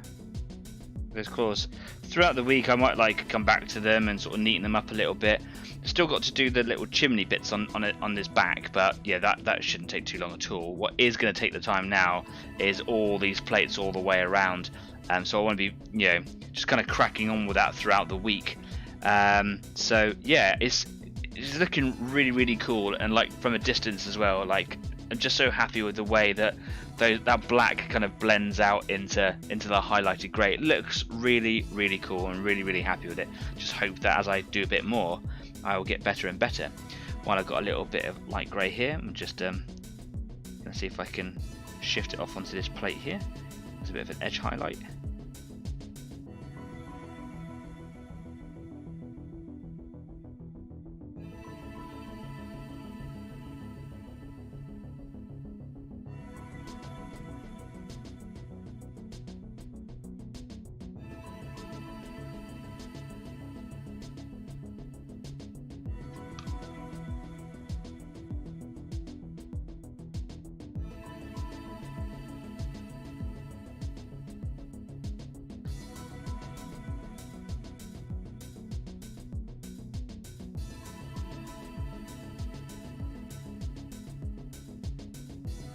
Have anything coming out now, so I can just leave that really. Right, well, there we go. I am inclined to give it a varnish now, just protect those claws, because, well, I'm going to be handling it in lots of weird and different ways as I'm trying to get all these plates done on the tail, so that might be something that I do this evening on the Discord channel. So if you fancy going over for a chit chat, I'll probably be protecting the work that I've done today under a layer of matte varnish, which is actually more than enough to do that. There is on this claw here this weird little artifacting here where there's like a little bit of tea staining, and it's made like a little light patch just between the claw, the bony colour, and the grey of the carapace. It doesn't show up so well on my screen, but to the eye I can see it really easily, so that needs a bit of sorting out. And of course there was that little bit of skin down there, which is, now I can see it, it's really standing out like a siren. It really is. You see it down there? It's literally here. Very annoying. It's is almost luminous. So I'm going to go in and kind of sort those out with a little bit of wash just in the last few minutes of the show here. Yeah, there are a couple of other tweaks and things like that. Like obviously what I want to do, I really want to make sure that the eyes look really good and they're quite clear and bold as a sculpt on this model. There are a couple of like little sinewy things. So for example, the easiest one to show you here is like the little tendony bits under the claw here. That's just a case of getting some like bone white colour in there, and then I just stain them very quickly with a little bit of crimson, and it gives this sort of colour. And they're just things that I was just negligent about, really. I didn't really think about them as I was going through it, and as I've been painting it, I've seen them. I thought I'll just do that at the end, just quick touch up, and get that sorted. I might also spend a little bit of time this evening, so on Discord tonight, just getting black painted right in around the edge down here, although I'm not entirely sure if I need to do that, because that might just be hidden away with a little bit of you know, texture paint or something. But it's just quite nice to neaten up everything as you're going on. It's nice to keep things neat because you can kind of see it all coming together. Makes you feel a bit more prouder. Yeah. Jeff says, Gasland's question again. Still planning. What happens if you go head on with another vehicle, car or 18-wheeler? Staff says, weight difference to damage. Head on with an 18-wheeler will hurt. And just any head on is going to ruin your day. Yeah. So what would happen is you have a gear rating that gives you as many dice to do maneuvers with and damage with. So like damage, like when you collide into things, you would roll as many dice as you have gears, and then you roll them to see how much damage you do. If you're hitting into the back of something or just into a stationary object, you just roll your amount of damage, and you get that that amount's worth of dice to roll for it. So you could come away completely unscathed, unlikely. If you are crashing into something that's moving away from you, you subtract the amount of the lead vehicle or object's dice from that one. So if you've got 4 dice for the car in front and 5 for this one in the back, then actually you take the first one away, so you end up with only 1 damage because they're harder to hit. But if they're colliding into each other, you take both their totals and you add them together, and you both apply it on both vehicles. So yeah, if you've got like a maneuver, like a gear ratio of 5 on one, and this guy over here is going 5 as well, you add them both together, it gives you 10 dice worth of damage to roll for each vehicle. That becomes more if they are a weight class heavier, so like a normal car versus a truck will have an extra 2 dice against it for its additional weight class above that. Going up against an 18-wheeler lorry is probably going to give you like another 4, maybe 6 dice extra. So it's going to come, if you are a little bike, which is probably only going to have like 1 dice, you're going to do you're going to disintegrate.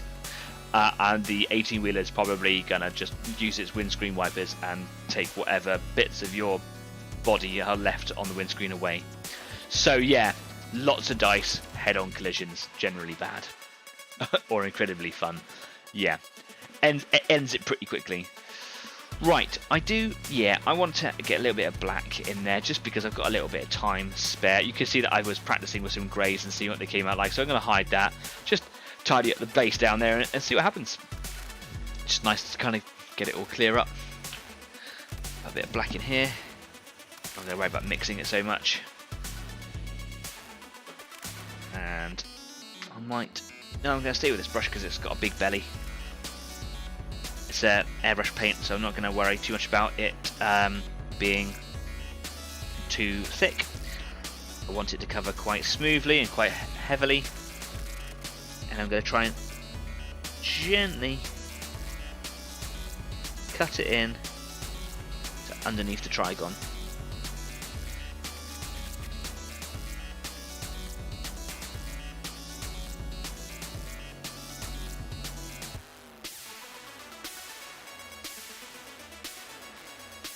The reason I paint my bases black is because when I use the cracking paint, it splits away and it shows the colour underneath.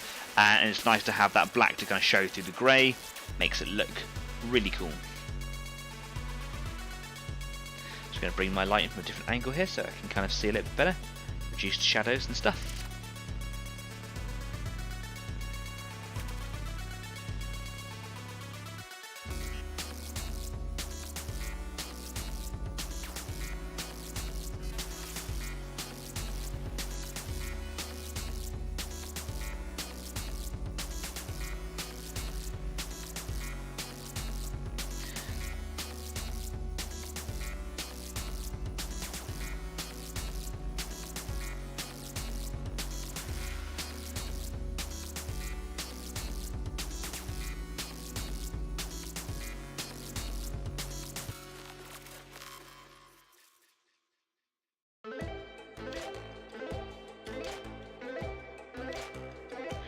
getting this black underneath these claws is pretty tricky work, especially when you don't want even the slightest black on these little white spikes, because it will show up so bad.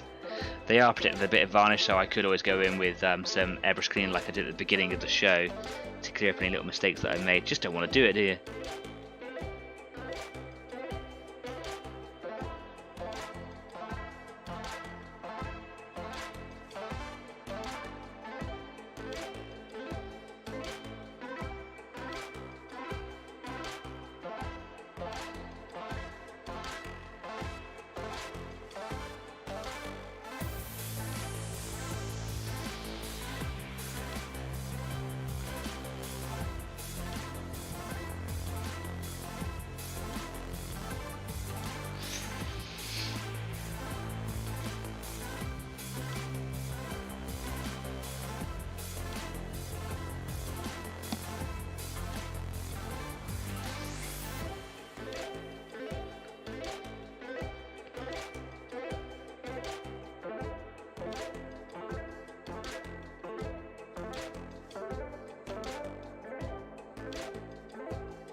Might actually use my army paintbrush for this one, because the point on it, because it has some rogue bristles, I chopped it ever so slightly. It's got a bit more of a flatter tip to it, and it's also a much cheaper brush. So I don't mind having to kind of like scrape forwards like that to kind of stab paint in, only gently, but I don't want to be doing it with my expensive brush here.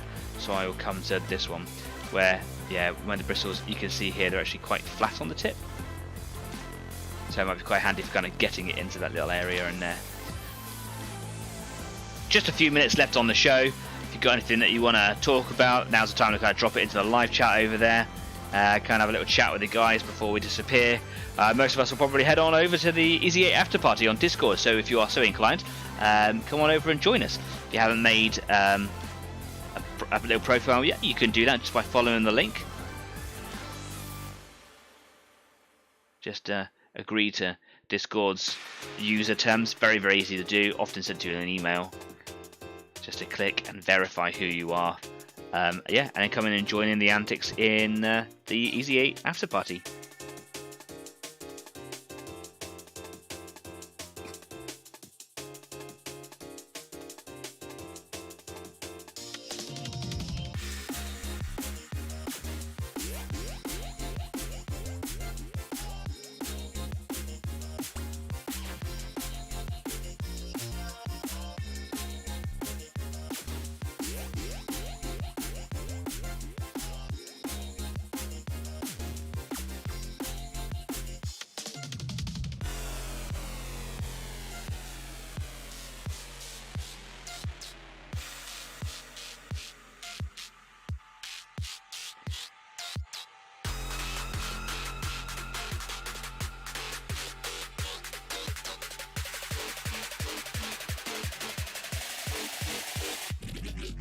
Oh, this is a hard job. I don't like doing this at all. This is really quite an unpleasant experience.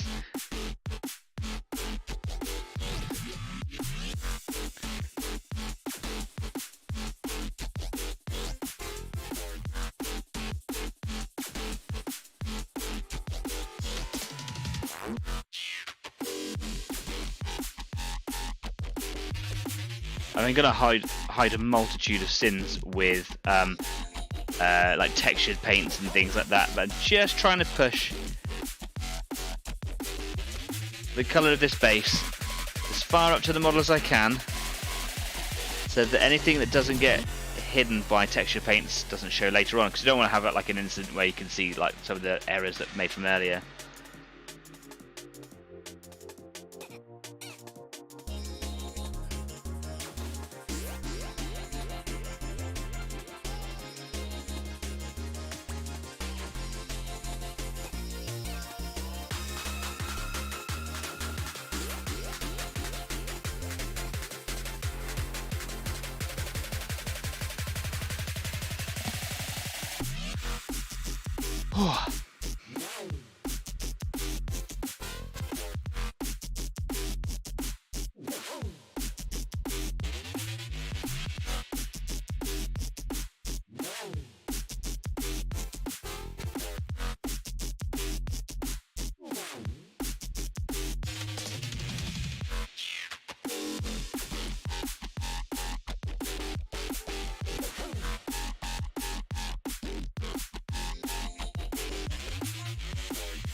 getting somewhere. What, a third of the way around? Oh, bit of a hair in it. Okay, do you know what? We'll cover over that. It's fine. Push the hair down, hold it down with a little bit of paint.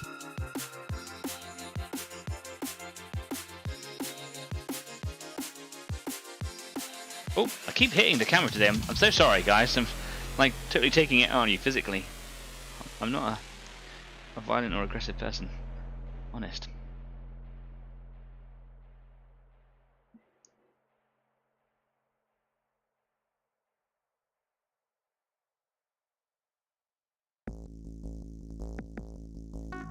Almost there. It's one of those things that I will feel so much better for having had it done.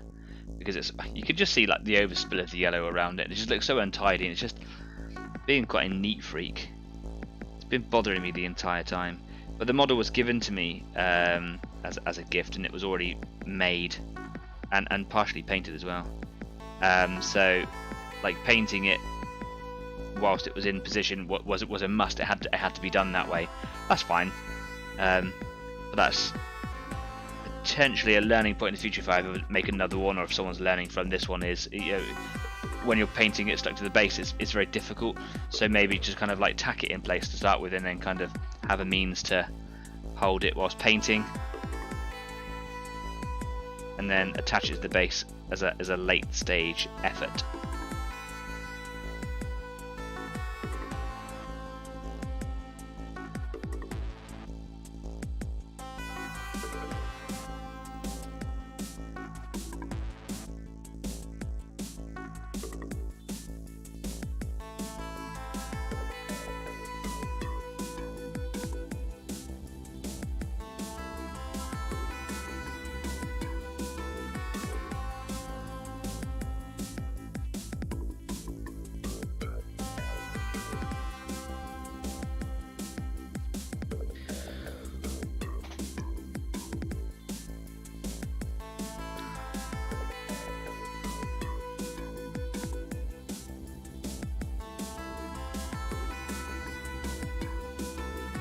Don't know how much of this you can actually see. I'm having to concentrate and move it around in weird angles, but you know, you can see that it's complicated at least.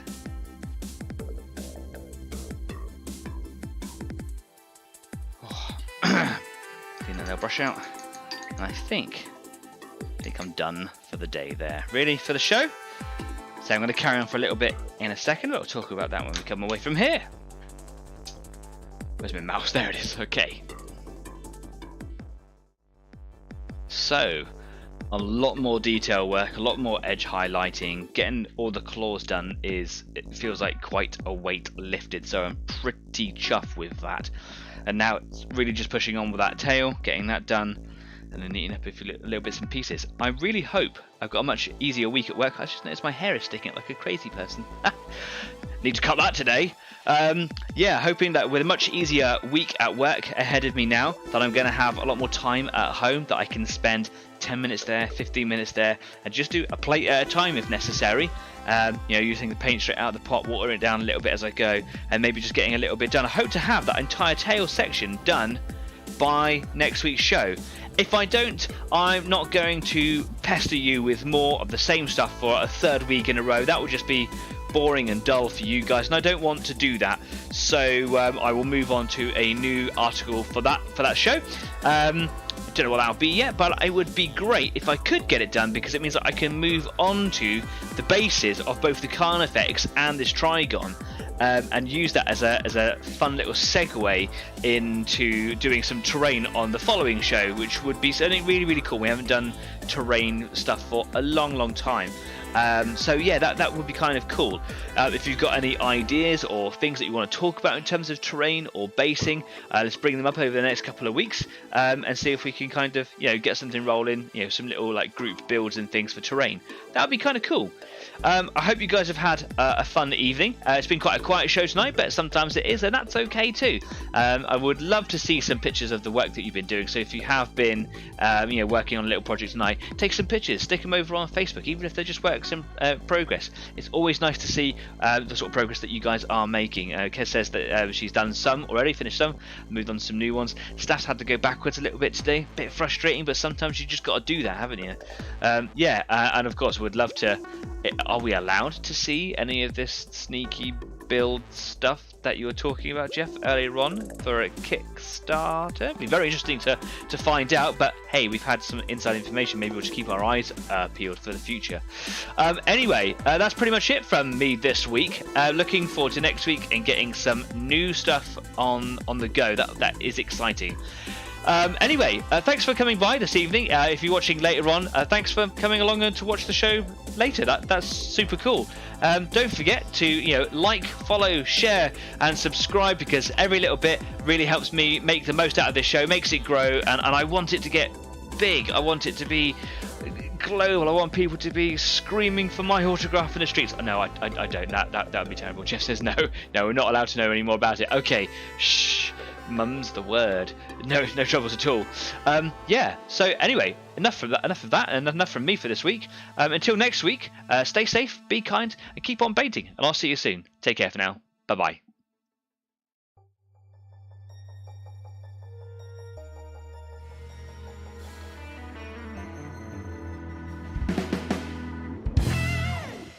That was a funky timing with the music, and then the new music came in and ruined everything, and